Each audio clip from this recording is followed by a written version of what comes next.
I didn't want to wait too long. So what is it? Today is the 7th. I didn't want to wait too long to talk about the Britney book. I did not read it. I did listen to the audiobook read by Michelle Williams, not of Destiny's Child, this one. Okay, so the Britney book. I don't have any notes. I just want to talk. I'm just gonna talk. First thoughts, I just feel like everyone owes Britney an apology. And by everyone, I guess I really mean the media, her daddy, Justin Timberlake, K-Fed, her entire family. I'm laughing, but honestly, I cried listening to the Britney book. So much of the like crazy behavior that we were witnessing, the book really gave context to so many of those things.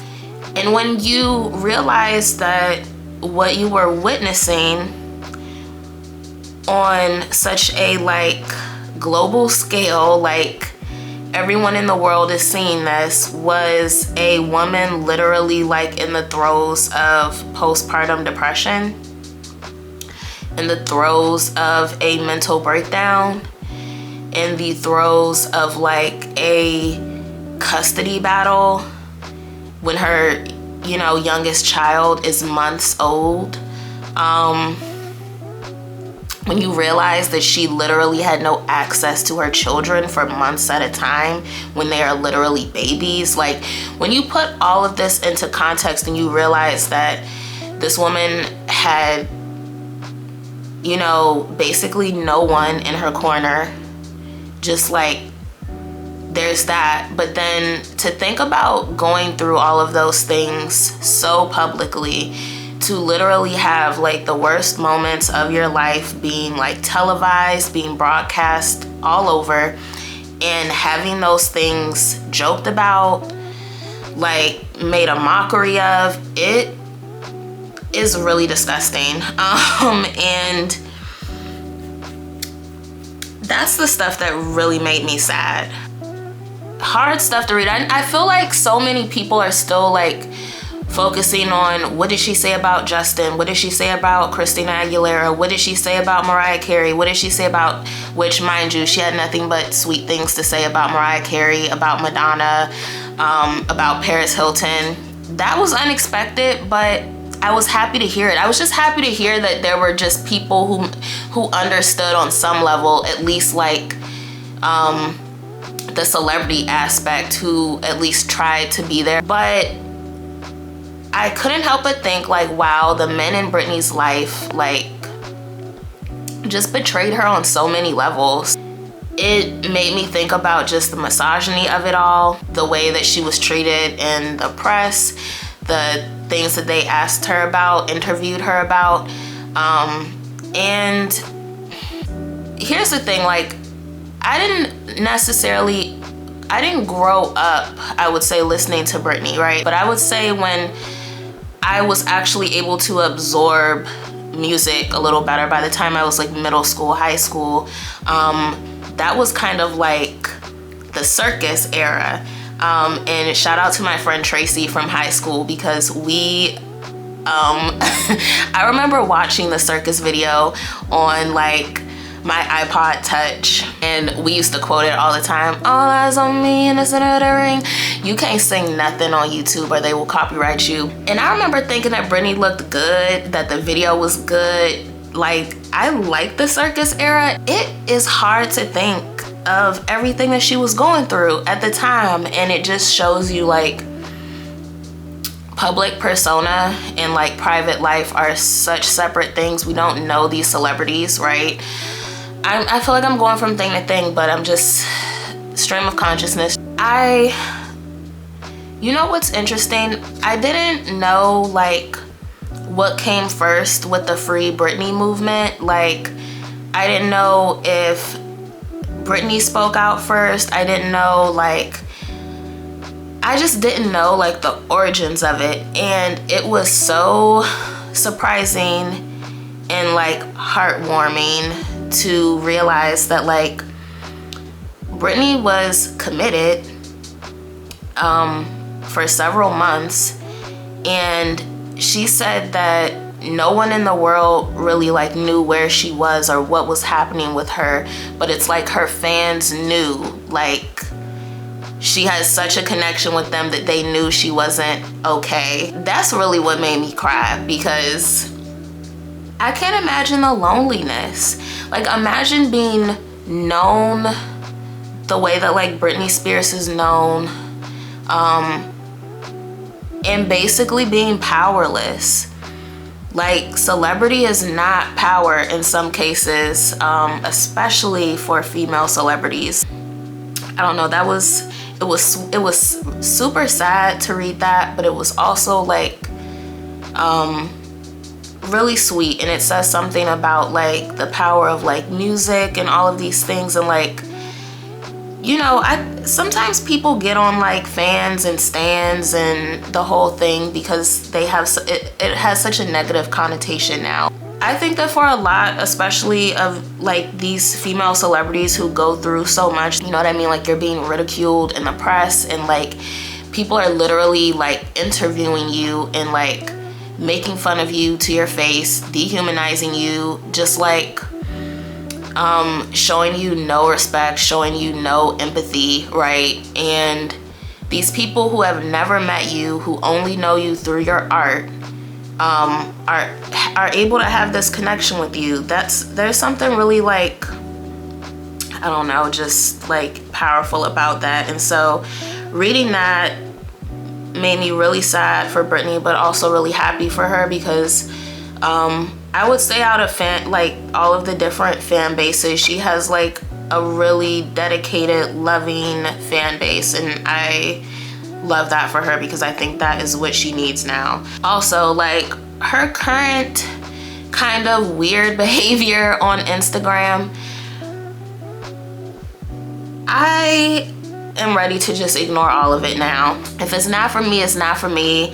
It is strange. And what's funny is she does have some self-awareness. She knows that she's a little weird at this point, right? There's no possible way to have been isolated the way that she was, to have been traumatized the way that she was, and to come out of that unscathed. That's crazy. And it's crazy that we even have that expectation of people. I don't know if the expectation is higher for her because of who she is, but it's not something that I would ever expect of anyone else, like to go through all of these things back to back to back, and to just be totally okay. Why do we put that pressure on each other? So yeah, Britney may not be who she was 20 years ago.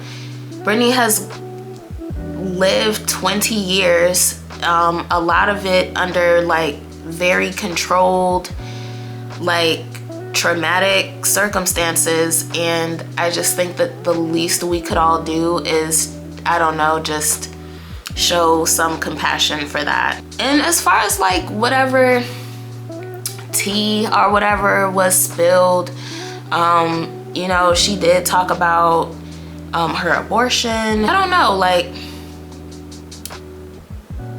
those parts were kind of the most relatable. Like you can understand what it's like to be 19, to be 20, to be like very deeply in love, to be like blindsided by a breakup. Like these are things that a lot of us have felt. But I guess the thing that I'm struck by the most is just having all of these things play out like so publicly, having the narrative twisted, and being unable to really like clear your name or clear up the story, because kind of anything you say is going to be misconstrued. I just think about like her dad, just her family in general, and just how much they were not there for her. It's not many people I would fight, but let me not incite no violence, but like Britney's daddy, if you believe in all that,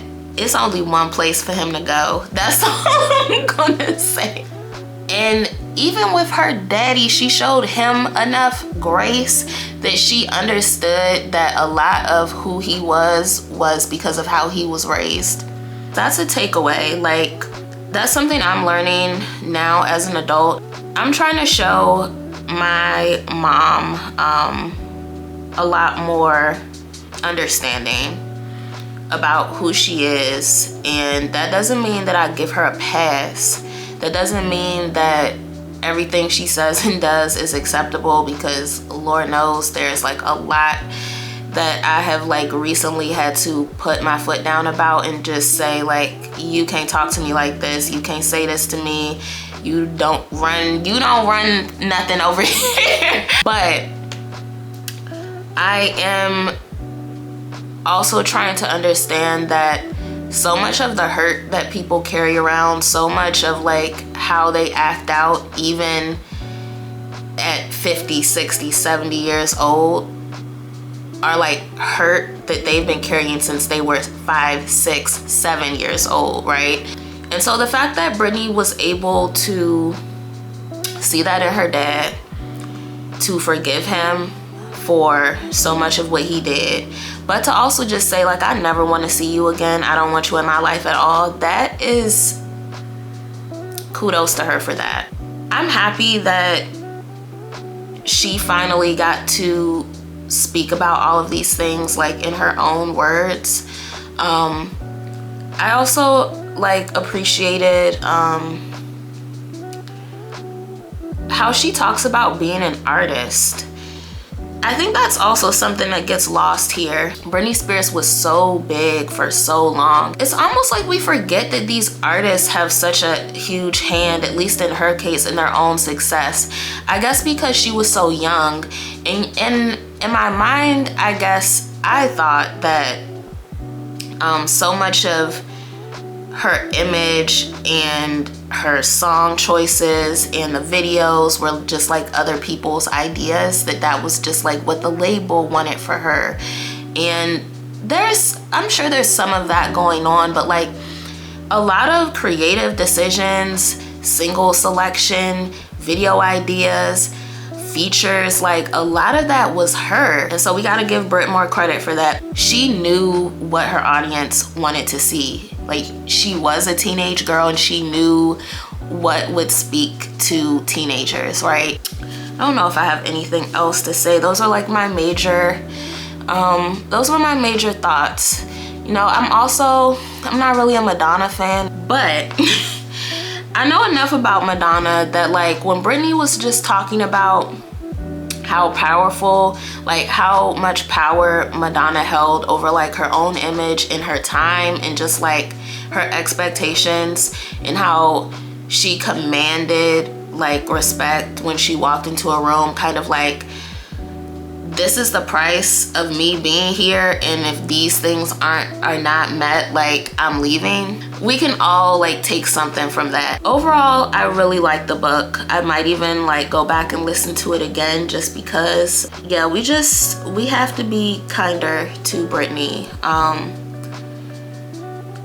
I'm really happy for her that she was able to put this book out, and I'm also really happy for her that she was able to put it out and not do any interviews or any press. No press tour, no podcast, no Oprah interview, no nothing. Considering the way that the media has treated her, I don't think they deserve an interview or just anything more from her. I think that they have gotten so much and used her so much over the years. They don't deserve not one more thing. So shouts out to Britney. I wish her well, and I just hope that she's happy. I think that's it.